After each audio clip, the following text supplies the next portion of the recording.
തന്റെ അനുയായികളെ വിട്ടയച്ചില്ലെങ്കിൽ പോലീസ് സ്റ്റേഷനിൽ ബോംബ് വെക്കുമെന്ന ഭീഷണിയുമായി ഗുണ്ടാ നേതാവ് തീക്കാറ്റ് സാജൻ. തൃശൂർ ഈസ്റ്റ് പോലീസ് സ്റ്റേഷനിലേക്ക് ഫോണിൽ വിളിച്ചാണ് സാജന്റെ ഇങ്ങനെയൊരു ഭീഷണി. സാജന്റെ പിറന്നാൾ ആഘോഷത്തിനായി ഇന്നലെ തൃശൂരിൽ ഒത്തുകൂടിയ 32 പേരെ ഈസ്റ്റ് പോലീസ് കസ്റ്റഡിയിലെടുത്തിരുന്നു. ആവേശം സിനിമാ മോഡലിലായിരുന്നു തേക്കിൻകാട് മൈതാനത്ത് സാജന്റെ ബർത്ത്ഡേ പാർട്ടി. നേതാവിൻ്റെ അനുചര സംഘത്തിനൊപ്പം ആരാധകരും ആഘോഷത്തിനുണ്ടായിരുന്നു. പിടിയിലായവരിൽ 16 പേർ പ്രായപൂർത്തിയാകാത്തവരുമാണ്. ഇവരെ ഇന്നലെ തന്നെ താക്കീത് നൽകിയ ശേഷം രക്ഷിതാക്കൾക്കൊപ്പം വിട്ടയക്കുകയും ചെയ്തു. ക്രിമിനൽ പശ്ചാത്തലമുള്ളവർ ഉൾപ്പെടെ ബാക്കി 16 പേരെ മുൻകരുതൽ അറസ്റ്റ് രേഖപ്പെടുത്തിയാണ് പോലീസ് പിടികൂടിയത്.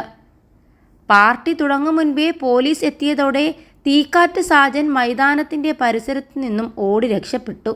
മൈതാനത്തിൻ്റെ പരിസരത്ത് പോലും എത്താതെ തന്നെയാണ് മുങ്ങി രക്ഷപ്പെട്ടത്. ഇന്നലെ ഉച്ചയോടെ തെക്കേ ഗോപുര നടക്ക് സമീപത്തായിരുന്നു സംഭവം.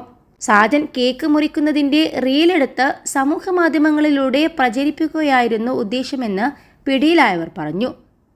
ജയിൽ മോചിതനായ മറ്റൊരു ഗുണ്ടാ തലവിന് വേണ്ടി അനുചരന്മാർ കുറ്റൂരിൽ കോൾപ്പാടത്ത് പാർട്ടി സംഘടിപ്പിച്ചത് കണ്ടിട്ട് വൈറലാവുകയായിരുന്നു ലക്ഷ്യം.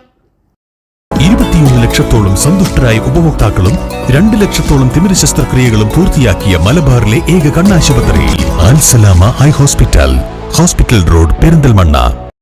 എന്നാൽ വിവരം അറിഞ്ഞതോടെ മൈതാനം പോലീസ് വളഞ്ഞിരുന്നു. കേക്ക് മുറിക്കാൻ പോലും കഴിഞ്ഞില്ല. അതിനു മുൻപേ തന്നെ എല്ലാവരെയും പോലീസ് ഓടിച്ചിട്ട് പിടികൂടി. ഇതിന് പിന്നാലെയാണ് തീക്കാറ്റ് സാജന്റെ ഭീഷണി വിളിയെത്തിയതും.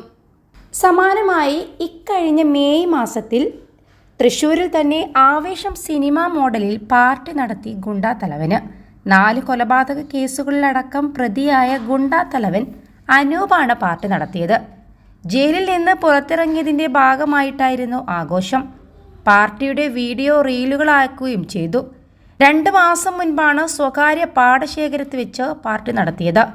60ഓളം കുറ്റവാളികൾ പാർട്ടിയിൽ പങ്കെടുത്തതായും വിവരമുണ്ട്.